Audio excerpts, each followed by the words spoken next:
साथियों, आप सभी का स्वागत है हिंद टुडे पर। मैं हूं आपके साथ मोहम्मद खालिद खान। हरियाणा के अंदर जैसे जैसे वोटिंग की तारीख नज़दीक आती जा रही है, उसी तरीके से हरियाणा का जो इलेक्शन है वो बहुत ही ज़बरदस्त होता जा रहा है। आपको बता दें कि आकाश आनंद ने एक जनसभा को संबोधित करते हुए कहा कि जो नेता जो कांग्रेस के अंदर है, बीजेपी के अंदर है, जो दलित नेता जिनको खुद इज्जत नहीं मिल रही, वो दूसरे को इज्जत क्या दिलाएंगे। आकाश के मैं आपको वो चीज़ सुनवाता हूँ जो आकाश ने जो बोला है मन से। पहले इसको सुनिए, फिर आगे बात करते हैं। साथियों, हमारे समाज के दलित नेता जो कांग्रेस और भाजपा में जाकर हमारे दलित समाज का, हमारे पिछड़े समाज का वोटों का सौदा करते हैं, आज आप उनकी खुद की हालत देख लीजिए। आप सब ने देखा किस तरह ये पार्टी के लोग, जो नेता हमारे समाज से इन कांग्रेस और भाजपा के पार्टियों में रहते हैं, उन्हें आए दिन स्टेज से उतार दिया जाता है, उन्हें कुर्सियों पे नहीं जमीनों पे बिठाया जाता है, उन्हें आए दिन उनके लिए अपशब्द इस्तेमाल किए जाते हैं। साथियों, ऐसे नेताओं से आप सावधान रहना। ये कांग्रेस में रहकर अपने समाज का वोट बांटने का काम कर रहे हैं। इनका खुद का कोई आदर सम्मान नहीं होता तो हमारे समाज का कोई ये सम्मान नहीं दिला पाएंगे। सुना आपने आकाश ने क्या कहा। आकाश आनंद ने कहा कि जिन नेताओं को खुद कुर्सी नहीं मिलती है, जिनको खुद जमीन में बैठाया जाता है, जिनका सम्मान नहीं है, वो दलितों को सम्मान क्या दिलाएंगे। आकाश ने एक बहुत बड़ी बात कह दी। और उसके बाद में आकाश ने उसके बाद में क्या कहा है, पहले एक और सुनवाते हैं, फिर आपसे बात करते हैं कि पूरा इलेक्शन का माहौल क्या है। आकाश के एक और वीडियो आपको सुनाते हैं। मैं आज आप लोगों को इस मंच के द्वारा मैं आप सबको बताना चाहूंगा कि राहुल गांधी जी, हुड्डा जी कांग्रेस दलित विरोधी थे, आरक्षण विरोधी थे, दलित विरोधी और आरक्षण विरोधी हैं, दलित विरोधी और आरक्षण विरोधी रहेंगे। सुना आपने आकाश की बात को। आकाश ने क्या कहा, राहुल गांधी जी, हुड्डा जी दलित विरोधी थे, दलित विरोधी हैं, दलित विरोधी रहेंगे, ये बात कहा। अब आपको बता दें कि आकाश आनंद ने अपने पेज पर यह भी लिखा है, हम आपको पढ़कर सुनाते हैं कि आकाश ने क्या कहा है।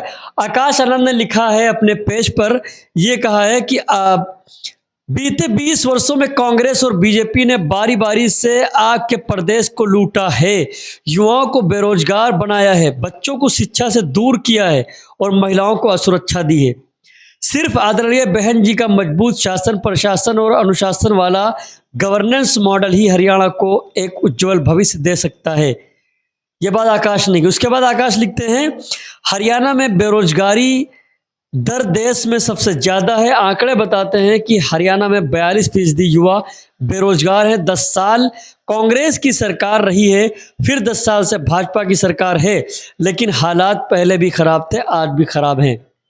यह बात किसने कही है? आकाश आनंद ने।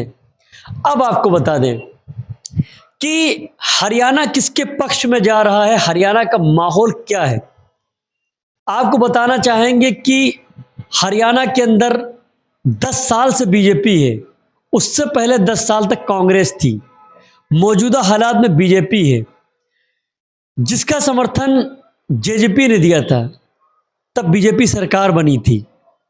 आज उसी जेजेपी के साथ चंद्रशेखर खड़े हुए हैं। मैंने बात कल कही थी वीडियो में।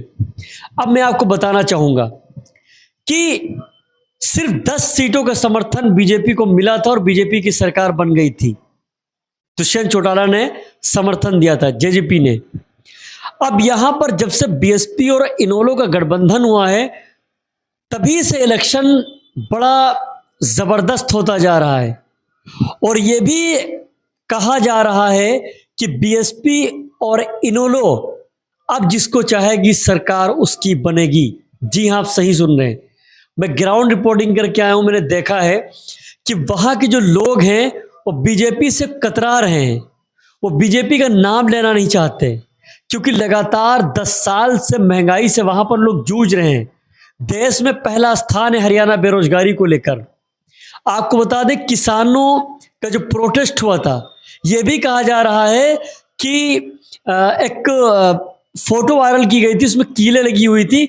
ये कहा गया था कि बीजेपी ने जो फसल लगाई थी उसको काटने का टाइम आ गया है। इस तरीके से बात कही जा रही है। अब यहाँ पर आपको थोड़ा सा चीज़ें समझना पड़ेगा कि बीएसपी क्यों हावी होती जा रही है और इनेलो क्यों हावी होती जा रही है। हरियाणा के अंदर मैं एक आदमी से इंटरव्यू कर रहा था, वो बात करते करते रोने लगा। उसने कहा जो गरीब हैं गरीब होते जा रहे हैं, जो अमीर है अमीर होता जा रहा है। 80,000 रुपए की अगर हम कॉलोनी लेने के लिए जाते हैं तो 20,000 रुपये घूस देना पड़ रहा है, वो भी आए कि ना आए। ये वहाँ के आदमी ने बयान दिया था, स्टेटमेंट दिया था, मैंने खबर भी चलाई थी, आपने देखा भी होगा उसको। तो जिस तरीके से बसपा की जब एंट्री हुई है आईएनएलडी के साथ में, तभी से कांग्रेस और भारतीय जनता पार्टी की मुश्किलें बढ़ती जा रही हैं। आकाश की एंट्री के बाद से लोगों में एक नया जुनून, नया जज्बा, लोगों के अंदर एक नई सोच आई है। आकाश का मिलना, अब आप तस्वीरों में देख सकते हैं कि आप मेरे स्क्रीन के पीछे देख सकते होंगे कि तस्वीर के अंदर आकाश आनंद किस तरीके से गरीब महिलाओं से मिल रहे हैं, बातें कर रहे हैं, जमीन में बैठे हुए हैं। तो इस तरह का नेता आपको बहुत कम देखने को मिलेगा। हाँ, ये बात जरूर है कि आपको ढकोसले वाले नेता ज़्यादा मिल जाएंगे, ड्रामेबाजी करने वाले नेता ज़्यादा मिल जाएंगे, फर्जी के आंसू बहाने वाले नेता आपको जरूर मिल जाएंगे, साफ जगह पर झाड़ू लगाने वाला नेता आपको जरूर मिल जाएगा। लेकिन आकाश की तरह बैठना, इस तरह का नेता आपको बहुत कम मिलेगा। क्योंकि जिस समाज से आप आते हैं, जब उस समाज का दर्द आप जानेंगे, उसकी तकलीफ आप जानेंगे, तभी उसके बगल आप बैठ सकते हैं। एसीओ में रहकर आप गरीबों का दर्द नहीं जान पाएंगे। आपको गलियों में जाना पड़ेगा, महल्लों में जाना पड़ेगा, गरीबों के बीच में जाना पड़ेगा, बच्चों के बीच में जाना पड़ेगा, महिलाओं के बीच में जाना पड़ेगा, उनका दर्द समझना पड़ेगा, उनकी चीज़ों को समझना पड़ेगा और देखना पड़ेगा। आपको ये भी बता दें कि जब से बसपा सुप्रीमो मायावती की जब से रैली हुई है, तभी से लगातार बसपा का और आईएनएलडी का और भी क्रेज बढ़ता जा रहा है। ये भी कहा जा रहा है कि बसपा वहां पर बड़ी किंग मेकर के साथ साबित हो सकती है। ये भी कहा जा रहा है कि बसपा वहां सरकार बनाएगी। कैसे बनाएगी? दलित वोटर्स एक तरफ होते दिख रहे हैं, जाटो एक तरफ होते दिख रहे हैं, और इस समाज का वोट वहां पर ज्यादा है। ये समाज जिधर झुकेगा उधर सरकार बनेगी। अब आपको बता दें कि कांग्रेस का खेल खराब करने के लिए आम आदमी पार्टी आ गई है, और उसके बाद में बीएसपी का खेल खराब करने की कोशिश तो कर रहे हैं चंद्रशेखर जेजेपी से गठबंधन करने के बाद, लेकिन वो काम खराब नहीं कर पा रहे हैं। ये ज़मीनी हकीकत है, ज़मीनी वहाँ की रिपोर्टिंग है। आपको ये भी बता दें कि भारतीय जनता पार्टी की हालत पहले से खराब थी। हालत कहाँ से खराब हुई? जब से किसानों ने प्रोटेस्ट करना शुरू किया और किसानों के सामने कीलें गाड़ दी गई, उनके ऊपर आंसू गैस के गोले छोड़े गए, लाठियों से मारा गया, गाड़ियों से रौंदा गया। आपने लगातार न्यूज़ देखी होगी। तो जाहिर सी बात है, जब मौका आया है तो इंसान तो अपनी चीज़ों को देखेगा और बदला लेगा। बदला किस तरह लेगा? अपने वोट की ताकत से बदला लेगा। बदला इस तरह लेगा कि अपने वोट को डालेगा और वहाँ से भारतीय जनता पार्टी की सरकार को पीछे करेगा। क्योंकि वहाँ के किसानों का मानना ये है, कहना ये है कि यहाँ पर कई सालों से सताया जा रहा है, परेशान किया जा रहा है। जिस तरीके से किसानों के साथ बर्बरता की गई, किसानों को घसीटा गया, गाड़ियों से रौंदा गया, तो चीज़ें इंसान को याद रहती है। अब आपको बता दें, जो दलित है, जो जाटो है, उसका ये भी मानना है कि हमको बसपा से, आईएनएलडी से बड़ी उम्मीदें हैं। क्योंकि ये जब सरकार आएगी तो हमारी सुनवाई होगी, हमारा आगे का काम होगा, हमारे बच्चों की पढ़ाई होगी, जो महंगाई बढ़ती जा रही है उसके ऊपर काम होगा। आकाश आनंद ने ये भी कहा था, जनसभा में संबोधित करते हुए कहा था कि इंटर तक बच्चों की पढ़ाई फ्री की जाएगी, इंटर कॉलेज खोले जाएंगे।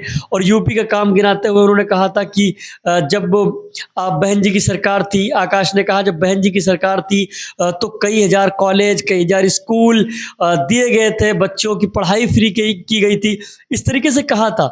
तो लोगों के बीच में आकाश का जाना, कभी ट्रैक्टर से जाना, कभी पैदल जाना, कभी अचानक फुटबॉल वॉलीबॉल मैदान में पहुँच जाना, लोगों के बीच में जाना, महिलाओं के बीच में जाना, ये आकाश वहाँ के लोगों का दिल लगभग जीत चुके हैं। और ये माना जा रहा है कि आकाश ने जिस तरीके से हरियाणा इलेक्शन को मोड़ने की कोशिश की है और जिस तरह से मोड़ रहे हैं, वो अपने आप में एक अलग चीज़ है, वो अपने आप में उनका एक अलग अंदाज है। लोग आकाश से लगातार जुड़ रहे हैं, लगातार आकाश की बातों को सुनने के लिए आते हैं। हम रिपोर्टिंग कर रहे थे, वहाँ पे हमने एक चीज़ और देखा कि लोग साइकिल से 10-10 किलोमीटर जा रहे हैं, वो भी हमने वीडियो चलाई थी, हमारे साथियों ने वीडियो चलाई थी। पैदल लोग जा रहे हैं, साइकिलों से जा रहे हैं आकाश को देखने के लिए, सुनने के लिए। तो जाहिर सी बात है कि जो इंसान मेहनत करेगा तो वो चीज़ सामने आएगी। आकाश से लोगों को बड़ी उम्मीदें हैं, आईएनएलडी और बीएसपी से बड़ी उम्मीदें हरियाणा में लोगों को है। तो मेरा ये आज का एनालिसिस था, मेरा बताने का मकसद यही था कि वहाँ क्या चल रहा है हरियाणा में, जो आज मैंने आपके सामने वीडियो रखी। वीडियो हमारा कैसा लगा कमेंट बॉक्स में ज़रूर बताइए। हमारी वीडियो को लाइक करिए, फॉलो करिए, सब्सक्राइब करिए, ढेर सारा प्यार देते रहिए। कमेंट बॉक्स में ज़रूर बताइए कि हमें और भी आपसे क्या बात करनी थी। शुक्रिया।